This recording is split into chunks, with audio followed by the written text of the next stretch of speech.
Bonjour les FODMAPeurs, c'est Blanche, diététicienne nutritionniste, experte en troubles intestinaux dus au syndrome de l'intestin irritable et en FODMAP.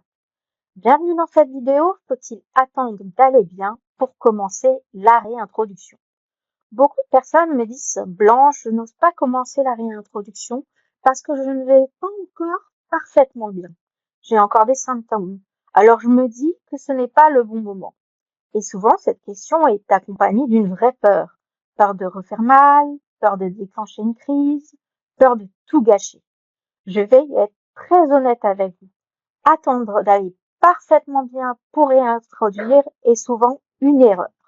Parce que chez beaucoup de personnes atteintes du syndrome de l'intestin irritable, le zéro symptôme n'existe pas vraiment sur de longues périodes.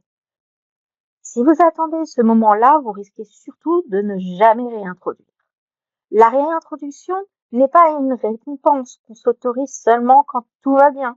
C'est une étape essentielle du processus. Elle permet de mieux comprendre votre tolérance, identifier vos seuils, éviter de rester bloqué dans une alimentation trop restrictive. Ne pas réintroduire, c'est rester dans une phase incomplète. Pour réintroduire, il n'est pas nécessaire d'aller parfaitement bien. Il faut surtout une base de symptômes un peu plus stable, une méthode claire et des tests faits progressivement et intelligemment. L'objectif n'est pas de ne ressentir aucun symptôme, mais de pouvoir observer, comprendre et ajuster. Quand on reste trop longtemps en phase d'éviction, la peur alimentaire augmente, la tolérance peut diminuer et l'alimentation devient de plus en plus limitée.